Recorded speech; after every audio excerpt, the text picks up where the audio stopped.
Hi, I'm Brittany Moore, and welcome to Rural Hollywood, where we cover the ins and outs of the movie industry. Stay tuned because today we are interviewing Aubri Ebony about her reality TV show, Aubri's Love Lab.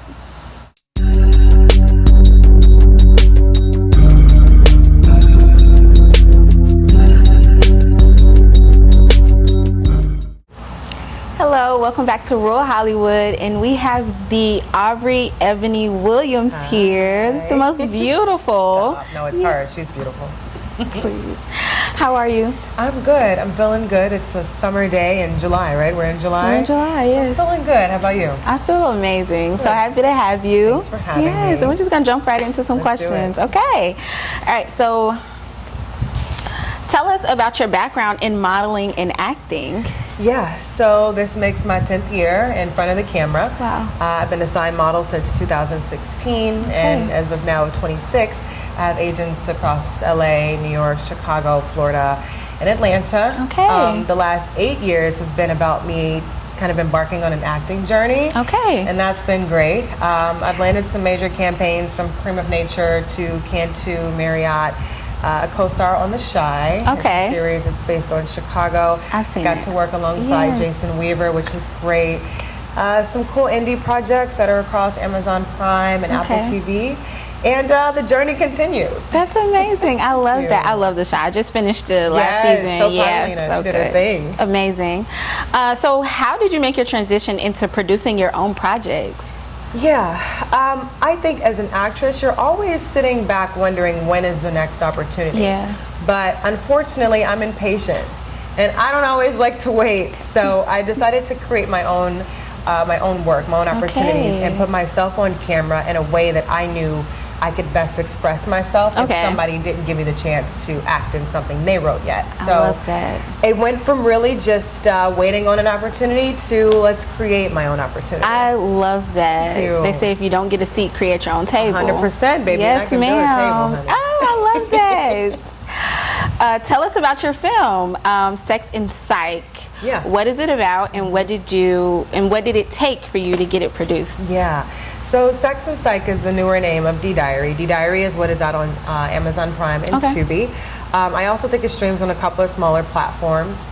But the idea behind now Sex and Psych is to highlight a different mental health topic with every episode. Okay. And what I love about the show, it's a film on Prime, but more of like a proof of concept. It's a smaller scale to something bigger I've been working on. Okay. But the whole goal is to watch a series of characters go from flustered and not really knowing who they are and how to heal to healing by the end of the season. And it's a show where there are different pop-ups that come about that educate you on different mental health terms. Okay. So by the end of the season, not only did you watch characters heal, but now you also have learned in addition to, watching somebody take the journey. I love that. So not only are you just getting entertainment, but you're also getting like a mental health check in a way too. 100%. That is so important. We need that today. We do. And I love that there's been such a normality around mental health these Absolutely, days. I yeah. feel like people deserve to say, hey, I need help. Yes. Hey, I need support. And I Yes. just aspire for my show to be a level of support. That is so good. And we talk about it a lot in like the Black community of Yes, like we do. mental health. So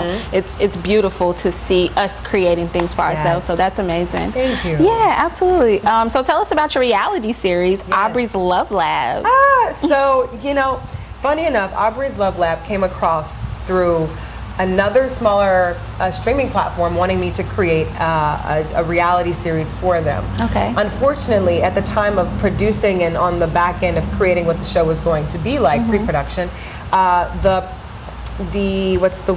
production deal, I guess, didn't fully fall through. Okay. And so because I put so much effort into the prep work, I mean, casting, a sign, logo, the theme, all these things, I didn't want it to go to waste. And so I took it upon myself to continue producing the show. Yeah. And then I got it distributed. It's currently on Tubi right now. So, the goal of the show is to rediscover self-love and heal relationships. Okay. So that's the undertone of Aubri's Love Lab. And we'll see what happens with it, but it was a fun experiment. I enjoyed what I do. I have a master's in marriage, couple, family counseling. Okay. And so, I like to utilize it in ways like Sex and Psych or Yeah. D-Diary, and with Aubri's Love Lab to help heal relationships not just from a personal perspective, but using my education as well. Got it. I love that. So would you call yourself like a lover girl? I would definitely call myself a lover girl. I'm also a Libra. I don't know if you're into astrology, or the viewers into astrology, but we are lovers of art, lovers of beauty, and I myself am definitely a lover of love. So. I love that. I'm also a lover girl, so I love that. Yes. So how did you come up with the concept, and what is that about? Yeah, so I wanted something with my name attached to it. Like Sex and Psych and D-Diary, they're just kind of one-off titles. But I was like, I put so much groundwork into these concepts, whether it's filming, locations, talent, whatever it is, I want my name on it. So Aubri's Love Lab came from wanting to create a show that is a love lab ran by me. Okay. So you come in and you're in my lab, and in all the best ways, not in an egotistical way, but we're here to make sure you heal and rediscover the things that you need to rediscover. And I feel like that's something Aubri can bring to the table. There we go. I love that. Yes. Okay. So do you plan on possibly doing a second season of Aubri's Love Lab? I do. Okay. Actually, I do. I'm not sure what that looks like right now because we're in pre-production for more of Sex and Psych, turning them into verticals. That's all the rave. All the rave today. Yeah. But we do plan on seeing Aubri's Love Lab again. Okay. So how is that process going with turning the Sex and Psych into verticals? Yes. Very different than creating a reality show and a full scripted drama, because now you're shooting for quick attention. Gotcha. You're shooting for about a minute of, if even, to grab the audience's attention, but then also the dimensions are different, right? You're not shooting this way. Now all of a sudden you're shooting this way. Yeah. And it has to fit within a certain frame, but we've gotten so good at it today. Everything on social media is a swipe. And so, it just really took reformatting of what is the most important thing for the audience to see, and really it's the character. So it wasn't too challenging. I think it was mostly focusing on how can we get the character center to make their story the most important moment for a minute. Okay, and you seem very adaptable, so I'm pretty sure it was kind of not so hard for you to kind of transition. There you go. We balance. Okay, so what are some of the differences between producing both of these projects, Sex and Psych and Aubri's Love Lab? I would say the major difference is the style of production. When you're producing a series, you're looking into cast, wardrobe, you're also writing scripts, and there's lighting, there's scripties, there might be intimacy coordinators. There's a ton of cast and crew that goes into producing a series versus a reality show where you ideally have a setup, like a stage of some sort. You're planted as the host that you are, and your guests kind of flow in and out without moving parts of, did they say their line right, did they miss it, oh they forgot, we don't have those barriers when it comes to reality. So I would say that's the difference. The style of production for sure is very different. Got it. So reality is a little more relaxed, would you say? I would say. Okay. I mean, as long as you know who you're getting as a guest. Okay. Because that can be a little chaotic. But yes, I would say it's a little more relaxed, a little less tense than filming things that are scripted. Sounds good. Okay, so where can you find these projects? So you can find Aubri's Love Lab on Tubi currently. You can find Sex and Psych on my YouTube channel. You can find the unrevamped version of Sex and Psych, which is called D-Diary. That's on Tubi and Amazon Prime right now. Got it. Okay, and where can we find future projects? So actually, I'm happy you asked that. Yes. So I'm actually working to produce my own app/streaming platform of some sorts where it centers around mental health and finding mental health resources and support groups. But then every show that I create is centered around mental health. So we're just gonna funnel the shows along the other mental health resources within the app. So it's called Luna Co. Okay. And we're working on finally pushing a stronger project out this summer. Oh my goodness, I cannot wait. I'm excited about it. Summer's almost over, so it means it's almost done. We're getting there. A few more little techie things, but I think I'm going to push everything through Luna Co. Absolutely. It sounds amazing. Yes. Congratulations. Thank you. Absolutely. Okay, so let's get into some relationship questions pretty much. So what do you think people are having a hard time finding or getting into a relationship?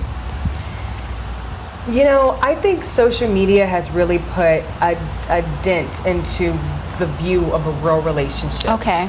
I feel like social media shows the beauty of relationships or the toxicity of a relationship, but it doesn't really show the building of a relationship or sustaining healthy relationships. And so I feel like social media is part of it, but then people also take what they should value in a person based on social media. Okay. And so people are kind of taking a step out of themselves and, you know, filtering their choices through the lens of either another creator or social media in itself to decide if this is somebody I should date. Yeah. And I find that that's one of the reasons that people are having a hard time. They're not looking within themselves to figure out if this is the person. They're looking to a platform to decide if this is the kind of person. So that's why I think people are having a hard time. Okay, I can understand that. Yeah. Just with conversations that I've had with, like, you know, people around our age, you know, just comparing certain things to what they've seen on social media. And I'm like, well, that's not even real. It's not real. No, there was a creator, her and her husband.